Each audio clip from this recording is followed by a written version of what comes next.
En HTML, todos los elementos se presentan como cajas. Eso significa que tanto un strong, como un encabezado, como un section, como un article, en realidad son rectangulares. En el caso de los elementos de línea, es una caja a continuación de la otra, como puede suceder con el site que termina y empieza un quote. Y en el caso de los elementos de bloque, es un elemento por debajo del otro de tipo rectangular. Voy a ir un segundito al navegador, voy a seleccionar desde el Web Developer Toolbar que me da Firefox la posibilidad de mostrar información de un elemento y al posarme por encima de un encabezado de tipo H2, perdón, el H1, podemos ver que aquí arriba nos dice qué etiqueta es, podemos ver que va de punta a punta porque es un elemento de bloque, llega al 100% del contenedor, lo mismo sucede con cada uno de los list items de las listas, y en el caso del strong o del site podemos ver que se muestran como rectángulos, pero son rectángulos que solamente ocupan el tamaño de su contenido. Ese concepto, esa idea de que todo es una caja, da lugar al CSS, da lugar en CSS al concepto del box model. El box model como concepto lo que dice es que todos los elementos, no importa si son de línea o si son de bloque, tienen ciertas propiedades en común por tratarse de cajas. Entonces, un elemento en el HTML por el solo hecho de estar, de existir, ocupa un tamaño en ancho y en alto. Ese ancho y ese alto lo podemos manipular por medio de las propiedades width y height si es que lo queremos modificar. Todos los elementos, aunque nosotros no lo veamos, tienen un borde, un contorno que está por alrededor del mismo elemento. En el caso del Web Developer Toolbar, al seleccionar una etiqueta nos hace evidente ese borde, ese contorno que en realidad tiene. Entre el contorno y el contenido, los elementos reconocen un espacio interno que tiene el nombre técnico de padding. El padding es el aire, es el espacio que existe entre ese borde, sea o no visible, y el contenido de la etiqueta. Y por último, entre un elemento y otro elemento, entre una etiqueta y otra, existe un espacio externo que se conoce como margen, como margin. Estas 5 propiedades, ancho, alto, borde, padding y margen, son numéricas. Y por ser propiedades numéricas, se manipulan por un número y la unidad en la cual lo estamos calculando, píxeles, centímetros, pulgadas, puntos, etc. El único que es un poco más complejo que los otros 4 es el borde, porque además del grosor, el tamaño del borde, estará en qué color lo queremos y qué tipo de línea queremos utilizar, si es una línea sólida, una línea rayada, etcétera, etcétera, etcétera. Ahora bien, todas las etiquetas entonces del HTML reconocen estas 5 propiedades CSS: margen, padding, borde, ancho y alto. He reseteado toda la estética de la web, he quitado la hoja de estilo original, así podemos hacer sí de esto el diseño final que queremos lograr. Voy a hacer lo siguiente, voy a ir a la web, voy a sacarle zoom a propósito, sí, así tenemos el tamaño real en el cual se visualiza la web, y desde el formato CSS voy a trabajar primero con la etiqueta main, la etiqueta principal, la que encierra toda la página web, y le voy a decir que ese main tenga un ancho fijo de 960 píxeles. Guardo, voy a la web y actualizo, y podemos ver que ahora el contenido está cortando antes porque ese contenedor, ese principal, ahora ocupa menos tamaño y todo elemento de bloque que esté adentro del mismo solamente se extiende hasta el 100% de su contenedor, es decir, hasta lo que el main diga. Si pedimos información del elemento, en algún lugar nos vamos a parar, estamos sobre el article, en este caso, sobre el artículo que contiene este texto en particular. Voy a ver si puedo seleccionar la etiqueta main. Bueno, este es el section que contiene el artículo, y supongo que entre sections voy a poder seleccionar en algún momento la etiqueta main. Si no sale no importa, pero en definitiva el contenedor de todos los elementos es el main, que tiene un ancho de 960 píxeles. Al definir un ancho, uno condiciona a todas las etiquetas que están adentro a que respete ese tamaño como límite, lógicamente. Ahora bien, el alto fijo en web es algo que no existe. Todo contenido que tenga un alto fijo, toda etiqueta que tenga un alto fijo y su contenido exceda ese tamaño, se va a mostrar por defecto y se va a superponer con todo lo que venga después. Si vengo a los párrafos. Y le digo que quiero que todos los párrafos tengan un alto absurdo de 300 píxeles. Lo que va a suceder es que todos los párrafos, cada uno de los que encuentre en la página web, van a tener 300 píxeles de alto. Viene un párrafo, termina, empieza otro, termina. Hay algunos escenarios donde por ahí queda un poco mejor, como puede pasar en el caso de los testimonios, ¿sí? O en el caso del texto citado, donde hay contenido como para tratar de llenar esos 300 píxeles. En el polo opuesto, si yo en vez de 300 píxeles le digo una medida absurdamente pequeña, como 30 píxeles, HTML va a entender que sí, cada párrafo tiene que medir 30 píxeles, pero no va a cortar el contenido. Todo lo que sobresale de esos 30 píxeles, a ver si puedo seleccionar el párrafo en sí. Aquí está el párrafo. Ese es en realidad es el contenido total, el contenido visible del párrafo, no donde está cortando, porque evidentemente está cortando aquí donde empieza el H3.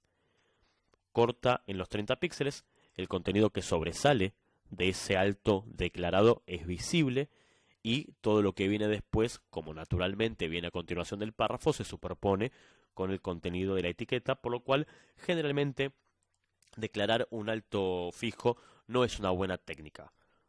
En lo que hace a los elementos de línea, strong, énfasis, cite, q y vínculos, no entienden ni ancho ni alto. Vamos a hacer lo siguiente, voy a eliminar este alto que le pusimos de 30 píxeles. Vamos a elegir una abreviatura y le vamos a decir que la abreviatura tenga un color, así lo encontramos rápido. Quiero un color rojo y en algún lugar de todo nuestro texto seguro tenemos texto en rojo. Bien, esto de aquí. Le voy a decir a esa abreviatura que tenga un ancho fijo de 200 píxeles y un alto también de 300 píxeles, algo absurdamente elevado. Guardamos, venimos aquí y actualizamos, y ninguno de todos estos elementos que están en rojo respeta ni ese ancho ni ese alto, porque el elemento de línea no lo reconoce, ¿sí? No reconoce el concepto de ancho ni alto. Hay que trabajar de otra forma con estos elementos. Y el ancho, si es en porcentaje, se calcula con respecto a lo que mida originalmente el ancho del padre. Si yo tengo un elemento que tiene 1000 píxeles y adentro meto algo del 50%, van a ser 500 píxeles porque se mide con respecto al contenedor. Y todo elemento de bloque que tenga un ancho fijo y al lado pueda meterse otro elemento, no va a asumir que tiene que mostrarse uno al lado del otro. Digo, para evitar meternos por ahora en el concepto de generar un layout de columnas, imaginemos que tenemos los distintos figure. Tengo un figure y otro más y otro más. Tenemos una web que está midiendo en este caso 960 píxeles. Si yo hago que los figure, todos, tengan un ancho de 300 píxeles, perdón, de 400 píxeles, puedo meter uno al lado del otro. 400 más 400 me da 800. El contenedor es de 960. Tranquilamente deberían entrar. Vengo aquí, actualizo y no asume que este elemento, perdón, vuelvo atrás. No asume que este elemento, que es el que está al lado de este elemento, debería mostrarse a continuación. Voy a pedir información del elemento. Me paro sobre el figure. Este es el list item. Perdón, lo voy a hacer con el list item, claro, porque los figure están adentro. Tampoco iba a funcionar. Vamos a hacer lo siguiente. Le voy a decir primero que quiero ponerle un ID a esas imágenes. ¿Sí? A este UL. Este es el UL con ID fotos.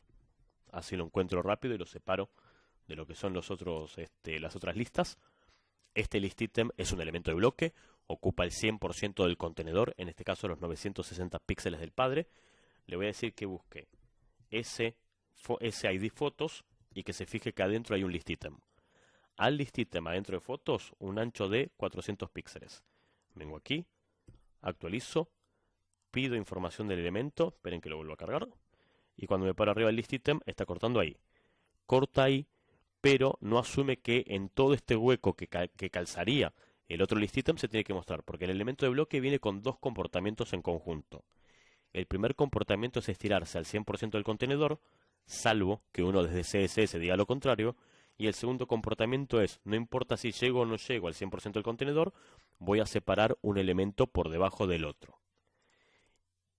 Ahora bien, si de todas formas uno quiere trabajar con un alto fijo en una etiqueta en HTML, también se puede definir qué pasa con el excedente, con todo lo que sobresale de ese contenedor, y ahí entra en juego la propiedad overflow. El overflow maneja todo lo que sobresale de un borde, sea que es visible o que no es visible. Ahora en un momento vamos a definir cómo hacemos para aplicar un borde en nuestras etiquetas, ¿sí? Hay 4 valores posibles para este overflow, para este excedente. Primera propiedad, el overflow en visible, es el comportamiento por defecto. Cualquier contenido que sobresale de una caja se puede ver. En el polo opuesto tenemos el overflow hidden. Cualquier contenido que sobresale de la caja se recorta, no se muestra y no hay forma de que el usuario lo pueda capturar. Hagamos lo siguiente, volvamos al tema de...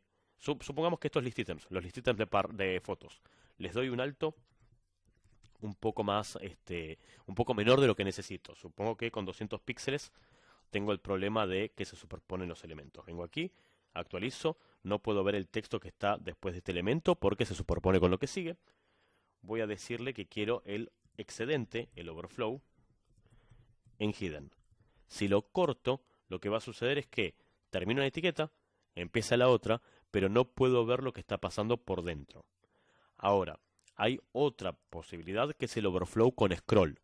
El overflow con scroll va a crear una barra de scroll para poder navegar adentro de este contenido, tanto en el eje horizontal como en el eje vertical, indistintamente de si lo necesita o no lo necesita. Voy a venir aquí, le voy a decir que quiero el overflow en scroll, voy al HTML y actualizo, y ahora tengo una barra horizontal de scroll que no me sirve para nada. No necesito moverme horizontalmente para ver el contenido, pero sí la barra vertical para poder ver completo lo que está sucediendo adentro de esta etiqueta que la hemos recortado con el excedente, con el overflow, ¿sí? Ahora bien, hay un último valor que es el overflow en automático. El overflow automático lo que va a hacer es definir si realmente necesita alguno de los dos ejes y el eje que no haga falta no se va a generar. En el caso de estos list items, que en estos, los dos primeros, que el eje horizontal no lo necesita, mientras que el del mapa sí lo necesita, no lo va a generar. Le voy a decir que sea automático. Vengo a la web y actualizo, y efectivamente el del mapa que necesita los dos, el eje horizontal y el eje vertical, lo muestra, y los otros dos que solamente necesitan el eje vertical muestran el overflow, la barra de scroll, de navegación, en uno solo de todos sus ejes. Con respecto al margen y al padding, estas propiedades son numéricas. Aceptan 1, 2 o 4 valores, separados todos por espacios.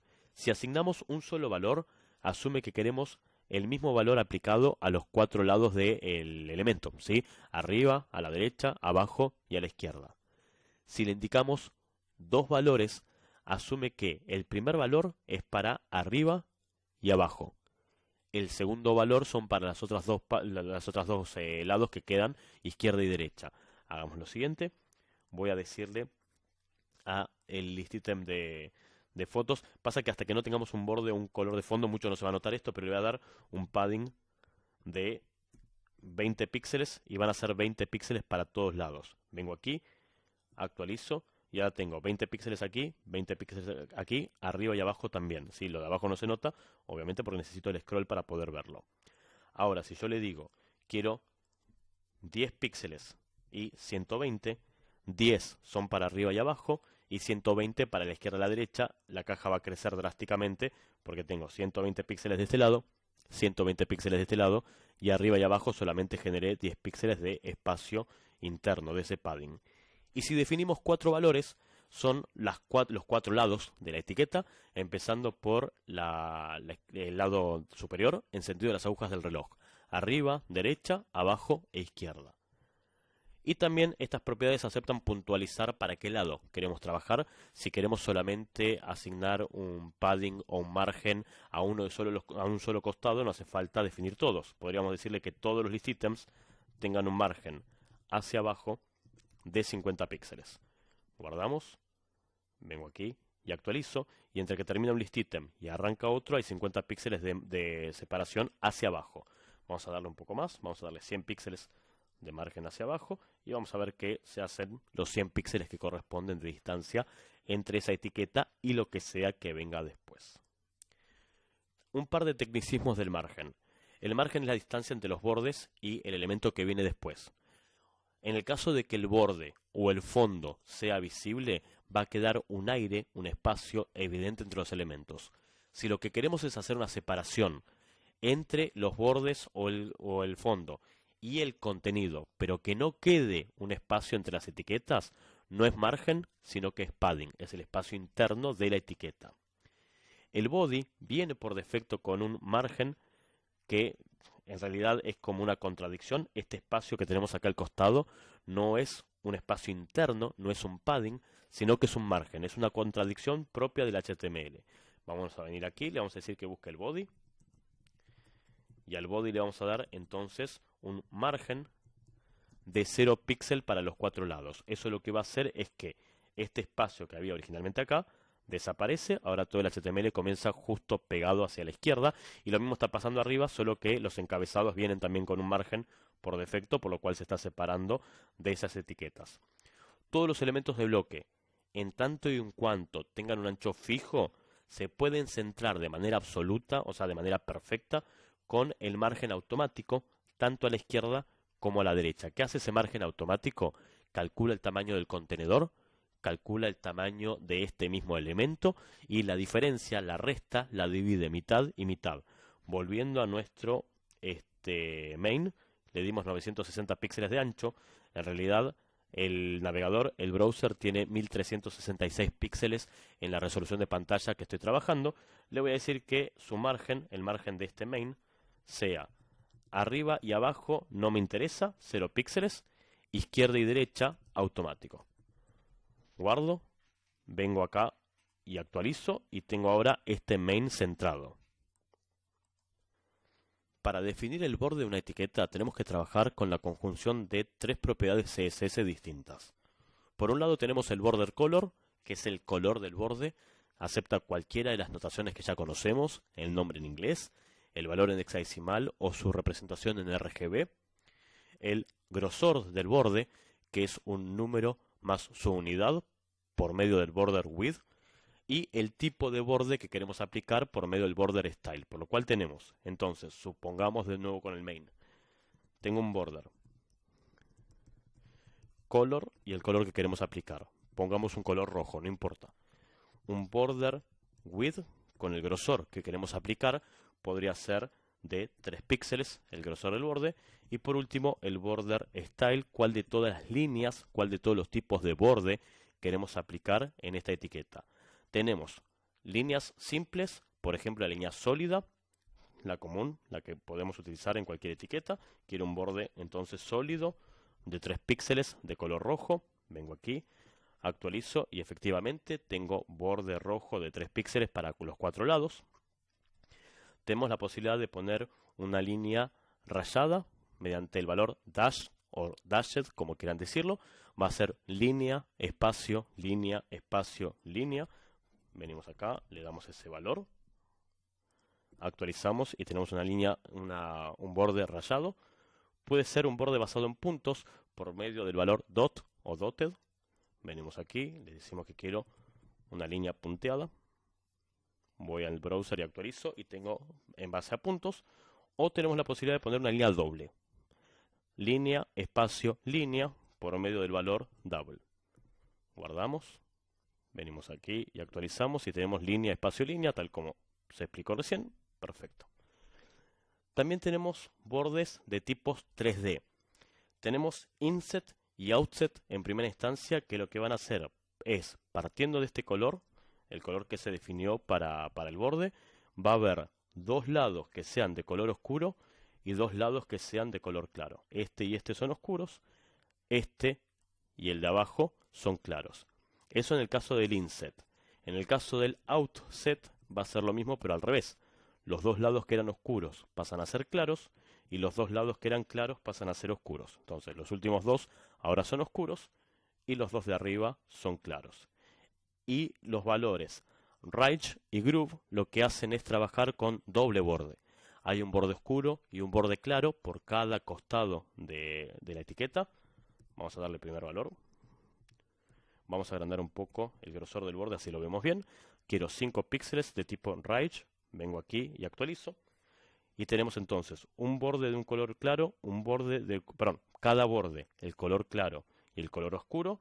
En dos costados tengo por fuera el claro y por dentro el oscuro, y en los dos opuestos por fuera el oscuro y por dentro el claro. Por lógica deductiva, el groove hace lo mismo pero al revés. La línea que era por fuera clara pasa a ser oscura y la línea que era por fuera oscura pasa a ser claro. O sea que este oscuro de acá afuera y este claro de adentro se va a invertir por el claro de afuera y el oscuro de adentro, tal como pasaba con el inset y el outset. En lo personal, supongo que es poco probable que trabajemos con los bordes 3D. Son como muy noventosos, quedaron casi en desuso.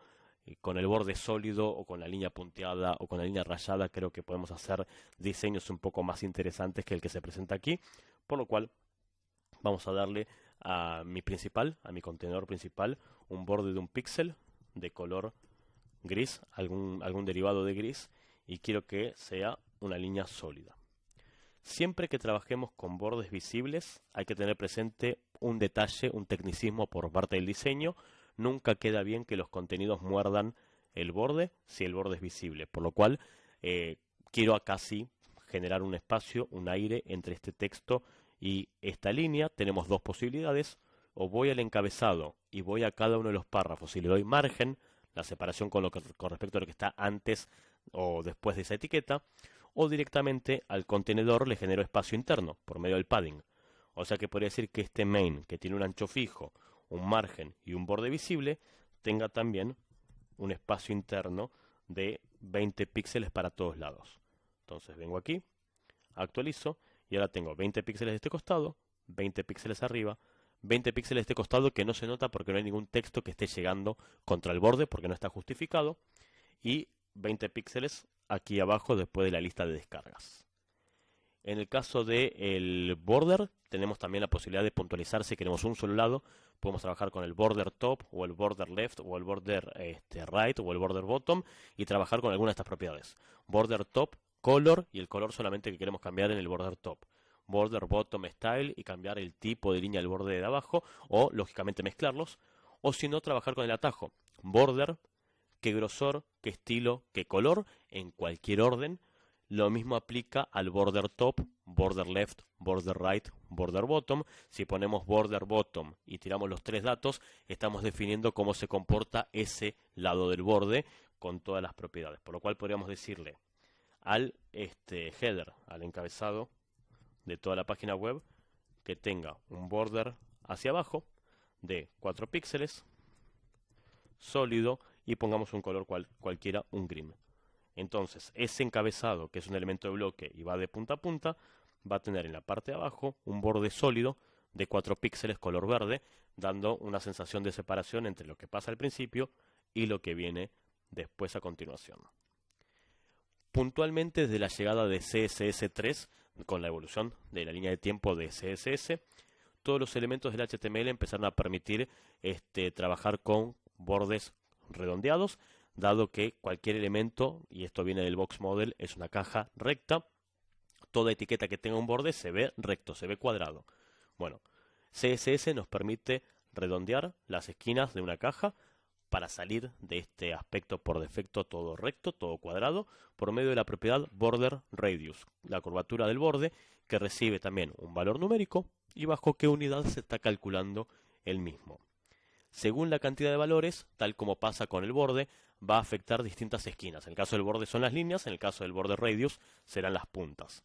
Si tenemos un solo valor, asume que los 4 lados se tienen que comportar igual. Hagamos lo siguiente: voy a volver a los list items de las fotos, voy a darle sí un ancho fijo de 300 píxeles, le voy a sacar el alto, le voy a sacar el overflow, le voy a dejar un padding de 10 píxeles para cada lado, y le voy a quitar el margen bottom. Lo único que voy a hacer con estos list items de fotos es darles un borde visible. Quiero un borde también de un píxel sólido rojo. Guardamos, venimos aquí, actualizamos, y ahora me quedó muy pequeño con respecto al tamaño normal que tiene. Vamos a darle un poco más, entonces 400 píxeles de grosor, perdón, 400 píxeles de ancho a los list items. Así puede entrar con respecto a la foto. El último excede, no pasa nada, después lo vamos a corregir. Y vamos a corregir dos cosas ya que sabemos. Uno, le voy a sacar las viñetas. Y dos, todas las listas vienen por defecto, los UL y los OL vienen por defecto con un pequeño margen y con un espacio interno de tipo padding. O sea que voy a agarrar puntualmente a la lista de fotos y a esa lista le voy a decir, quiero un margen de 0 píxel, quiero un espacio interno de 0 píxel y quiero un list style type de tipo none. Le saco la viñeta, le saco el espacio interno, le saco el margen y esa lista, si bien sigue siendo una lista, ahora no se ve como tal, sino que se ve como una caja común y corriente. Probablemente la misma técnica que después quiera realizar con la botonera de la web. Entonces, tengo los list items de estas fotos, una al lado una abajo de la otra como corresponde con el borde, y para que no sea recto, le voy a decir que quiero entonces un border radius a cada uno de 15 píxeles. Guardo, voy a la web y actualizo, y ahora todas las esquinas vamos a darle un poco de margen para que se separen, un margen hacia abajo de 10 píxeles como para que no queden los bordes tan pegados, y podemos ver entonces que ya no es una caja recta, sino que pasa a ser una caja curva, ¿sí? Con las puntas en curva. Si tenemos un solo valor son los cuatro lados. Si tenemos dos valores son las esquinas opuestas, siendo la primera la esquina de arriba a la izquierda y abajo a la derecha, y el segundo valor esta esquina y esta esquina, la de arriba a la derecha y abajo a la izquierda. Vamos a venir aquí, le vamos a decir entonces que quiero el border radius de 40 píxeles en una esquina y 0 en la otra. O sea que arriba a la izquierda y abajo a la derecha es de 40 píxeles y las otras dos esquinas son rectas. Esta es curva, esta es curva, esta es recta y esta es recta. Y si tenemos los cuatro valores, por lógica, son las cuatro esquinas, empezando por la esquina superior izquierda en sentido de las agujas del reloj. O sea que arranca en esta esquina, después viene a esta esquina, después a esta esquina y después a esta esquina, pudiendo hacer algo un poco más puntualizado. Quiero que el primero sea de 40 píxeles, el segundo de 120, el tercero de 0 y el cuarto de 20 píxeles. Entonces, tenemos 40 aquí, 120 aquí, 0 aquí y 20 aquí. Actualizamos y podemos ver el formato que se generó. Esto nos permite salir lógicamente del formato recto, el formato cuadrado, ¿no? Y adicionalmente, el border radius permite tener dos valores por cada eje, con una barra entre un valor y otro valor. El primero es la curvatura horizontal, es decir, la distancia entre la esquina y que se termina la curvatura, como si fuesen nodos en alguna herramienta de diseño como Photoshop o Illustrator, donde se hace clic con la pluma y se arrastra, bueno, la misma idea. Y el segundo valor es la misma distancia de la curvatura entre este borde, perdón, entre la punta y el eje vertical. Particularmente yo soy partidario de no utilizarlo mucho, salvo que lo necesiten. Creo que con el mismo valor para los dos lados queda medianamente estético. Por último, el box model es... A ver, el concepto del box model, esto de que todo es una caja, asume que el espacio total que ocupa un elemento, sea en ancho o en alto, es la sumatoria de todos estos valores. Es decir, un elemento ocupa como ancho final lo que hayamos dicho como ancho, más el padding, más el borde. Tanto el padding izquierdo como derecho, como el borde izquierdo y derecho. Lo mismo pasa lógicamente con el alto, solamente que el alto a nosotros no nos interesa. El alto es automático acorde a lo que se va generando con el contenido. Ahora bien, si en un diseño tenemos algo milimétricamente calculado, si estas cajas estuviesen que quedar una al lado de la otra y yo tengo un espacio de 450 píxeles para asignarle, ¿sí? Un poquito más en realidad, pero supongamos que tengo dos columnas en un contenedor de 600 píxeles, dos columnas de 300 píxeles. Tengo una al lado de la otra, entran perfecto, y agrego un píxel de borde o 5 píxeles de padding, lógicamente ya no van a calzar, se va a poner una abajo de la otra. Por lo cual es importante tener presente este algoritmo que hay por detrás del box model donde todo se suma. Por lo cual, mi contenedor principal ya no mide 960 píxeles, sino que está midiendo 960 más 20 un lado, más 20 del otro, perdón, 960 serían 1000 y un píxel de cada lado, 1002 píxeles en total de ancho tiene mi contenedor principal. Vengo aquí, le pido información del elemento, cliqueo el main y me va a decir que tengo 1002 píxeles de grosor porque es la sumatoria de todo lo que se está generando. Si dentro de mi diseño original esta página web tuviese que medir 960 píxeles finales, estos 20 píxeles de cada lado lo tengo que descontar de aquí. O sea que voy a tener 20 píxeles menos de un lado, 20 píxeles menos del otro y adicionalmente los 2 píxeles de borde, uno de la derecha y otro de la izquierda. O sea que si le doy un grosor de 900, un ancho, perdón, de 918 píxeles, se van a sumar los 2 píxeles del costado, van a dar 920, más 20, 940, más 20, 960. Vengo aquí, actualizo, se va a volver a angostar, y si pido la información del elemento para que se recalcule, y cliqueo sobre el main, ahora sí me va a decir que tengo 960 píxeles de ancho. Esto lógicamente depende de lo que tenemos que lograr a nivel diseño. En algunos escenarios el diseño está milimétricamente calculado, por lo cual este tipo de cuentas son fundamentales para que no se rompa un diseño en particular.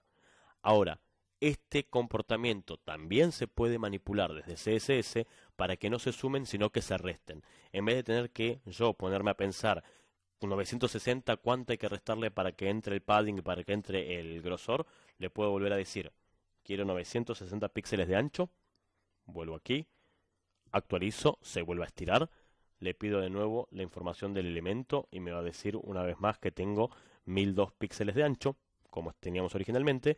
Nosotros podemos definir desde la misma programación cuál es el algoritmo que queremos utilizar para manipular las cajas. Ahí entra en juego el box sizing. El box sizing permite definir este algoritmo. ¿Qué sucede con el ancho, el borde y el padding si es que están establecidos? Tenemos dos valores posibles. El primer valor es el content box, que es el valor por defecto. El tamaño final de un elemento va a ser la sumatoria de su ancho, su borde y su padding. Y tenemos el algoritmo opuesto, que en muchos escenarios viene bien utilizarlo, que es el box sizing con el border box como valor, donde el tamaño final del elemento es lo que se declaró como ancho, y a ese ancho se le descuenta el borde y el padding, por lo cual siempre se respeta el tamaño original que se indicó. Si vengo a nuestro CSS y le digo que el main tiene 960 píxeles, 20 de padding y 1 de borde de cada lado, y luego le digo que quiero el box sizing de tipo border box, dame un border box, le estoy pidiendo que el algoritmo que calcule sea, este es el tamaño final del elemento, no importa lo que suceda, y a ese tamaño hay que descontarle esto de cada lado y esto de cada lado. Vengo aquí, actualizo, se vuelve a angostar, y si pido de nuevo la información del elemento que representa el main, me va a decir una vez más que tenemos 960 píxeles, porque podemos definir cuál es el algoritmo a trabajar a la hora de tener ancho,